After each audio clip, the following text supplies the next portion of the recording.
Bloco 62. Ambiente, Conferências e Políticas. Aula 1.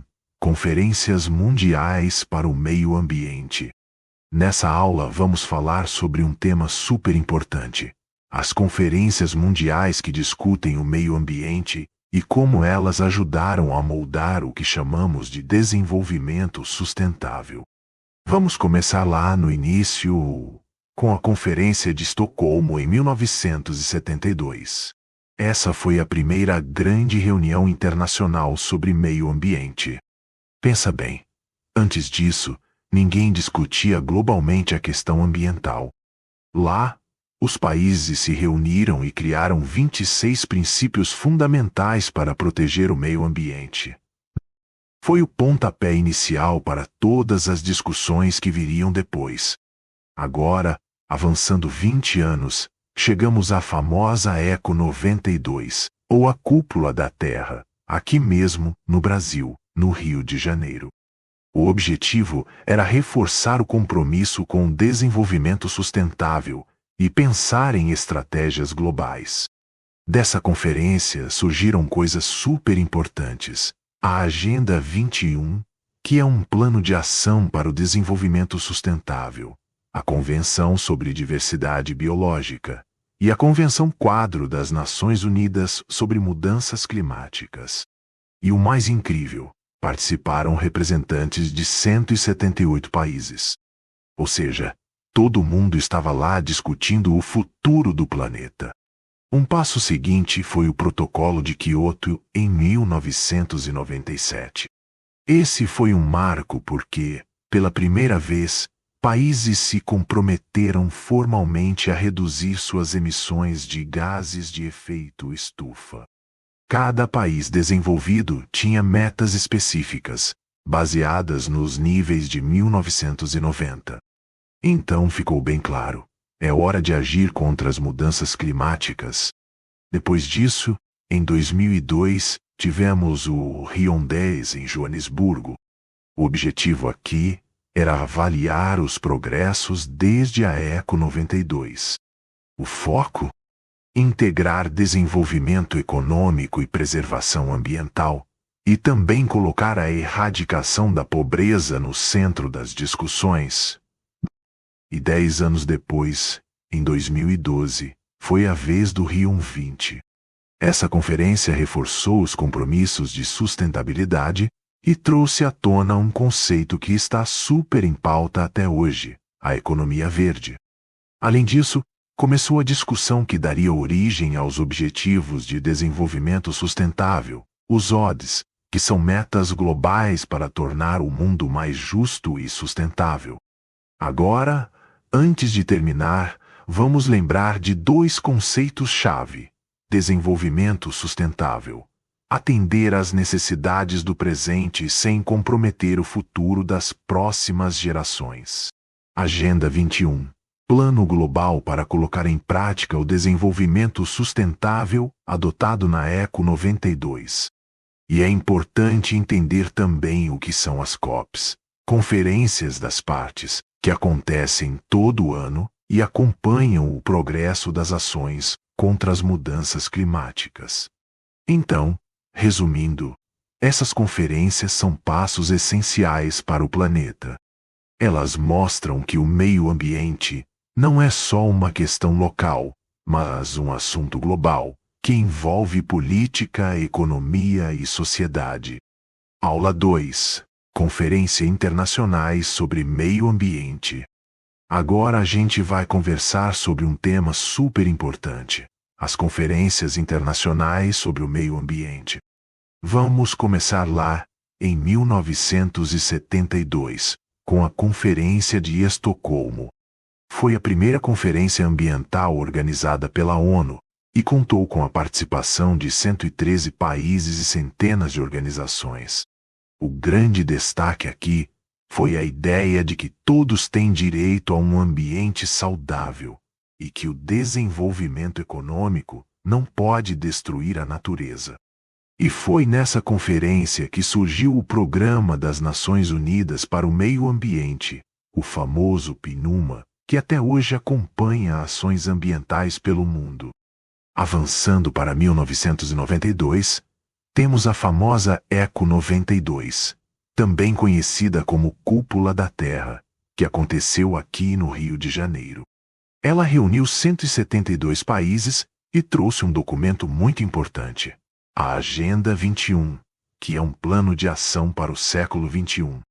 A Eco 92 reforçou o conceito de desenvolvimento sustentável, aquele equilíbrio entre crescimento econômico, justiça social e proteção ambiental. E mais, aprovou a Convenção sobre Diversidade Biológica e a Convenção sobre Mudança do Clima, que até hoje norteiam políticas ambientais globais. 10 anos depois, em 2002, rolou o Rio+10, na África do Sul, em Joanesburgo. Essa conferência teve como foco verificar se as metas da Eco 92 estavam sendo cumpridas. Reforçou a importância do desenvolvimento sustentável e a conexão com a redução da pobreza, além de ligar tudo aos Objetivos de Desenvolvimento do Milênio. E mais recentemente, em 2012, tivemos a Rio+20, de novo aqui no Brasil. Ela celebrou os 20 anos da Eco 92 e trouxe dois temas centrais: a economia verde e os Objetivos de Desenvolvimento Sustentável, os ODS. A conferência destacou a importância de governos, empresas e sociedade civil trabalhando juntos e mostrou como é fundamental integrar as questões ambientais nas políticas públicas. Para resumir, essas conferências foram se conectando ao longo do tempo, cada uma trazendo novos compromissos e desafios, mas sempre com o objetivo de proteger o meio ambiente e garantir o desenvolvimento sustentável. Aula 3: Acordos Internacionais sobre Meio Ambiente. Acordo de Paris, COPs.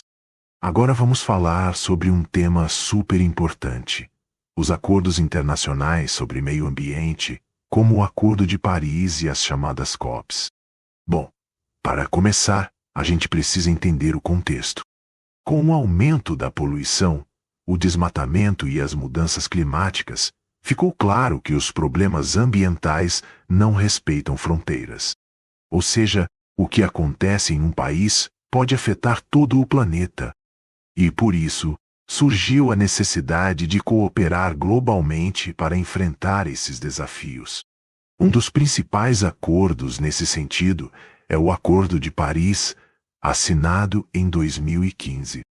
O objetivo principal dele é limitar o aquecimento global abaixo de 2 graus C e, se possível, tentar manter o aumento em 1,5 graus C, comparado aos níveis pré-industriais. Para isso, cada país define suas próprias metas, chamadas de contribuições nacionalmente determinadas, ou NDCs. E não é só isso. O acordo também prevê apoio financeiro aos países em desenvolvimento para que eles consigam implementar medidas de mitigação e adaptação às mudanças climáticas. Além disso, existe um mecanismo de revisão periódica que permite aumentar gradualmente os compromissos de cada país. Agora, você deve estar se perguntando: e essas metas, como são acompanhadas? É aí que entram as COPs, que são as conferências das partes da Convenção Quadro da ONU sobre Mudança do Clima. Essas reuniões acontecem todos os anos e servem para negociar, atualizar metas e monitorar o que cada país está fazendo. Por exemplo, a COP21, que aconteceu em Paris em 2015, foi a reunião que selou o famoso Acordo de Paris. Mais recentemente tivemos a COP26, em Glasgow, em 2021, que reforçou muitos compromissos. Mas por que tudo isso é importante na prática? Porque esses acordos incentivam os países a adotarem políticas sustentáveis, a investir em energia limpa e a reduzir as emissões de gases de efeito estufa. E, claro, eles também influenciam a legislação ambiental de cada país, mostrando que a responsabilidade pelo planeta é de todos. Agora, é importante lembrar que existem desafios. Garantir que as metas sejam cumpridas, equilibrar o desenvolvimento econômico com a sustentabilidade e assegurar que os países mais pobres recebam apoio financeiro e tecnológico. Então, resumindo, os acordos internacionais, como o Acordo de Paris e as COPs, são fundamentais para enfrentar a crise ambiental global. Eles mostram que, para cuidar do planeta, a cooperação entre os países é essencial. Aula 4. Histórico da política ambiental brasileira. Nessa aula a gente vai conversar sobre o histórico da política ambiental brasileira. Primeiro, voltando um pouquinho no tempo. Lá na década de 1930, o Brasil começou a se preocupar mais com o meio ambiente. Isso aconteceu porque a expansão agrícola estava trazendo impactos negativos, como o desmatamento e a degradação dos solos. Ou seja, começamos a perceber que o crescimento econômico estava custando caro para a natureza. Depois, já na década de 1950, surge a Fundação Brasileira para a Conservação da Natureza, a FBCN. Ela foi uma das primeiras organizações ambientalistas do país e reunia cientistas, agrônomos, jornalistas, artistas e até industriais.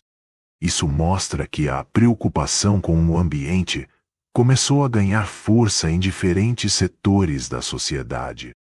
Mas o grande salto veio mesmo nos anos 1970. Em 1973, foi criada a Secretaria Especial de Meio Ambiente, a SEMA.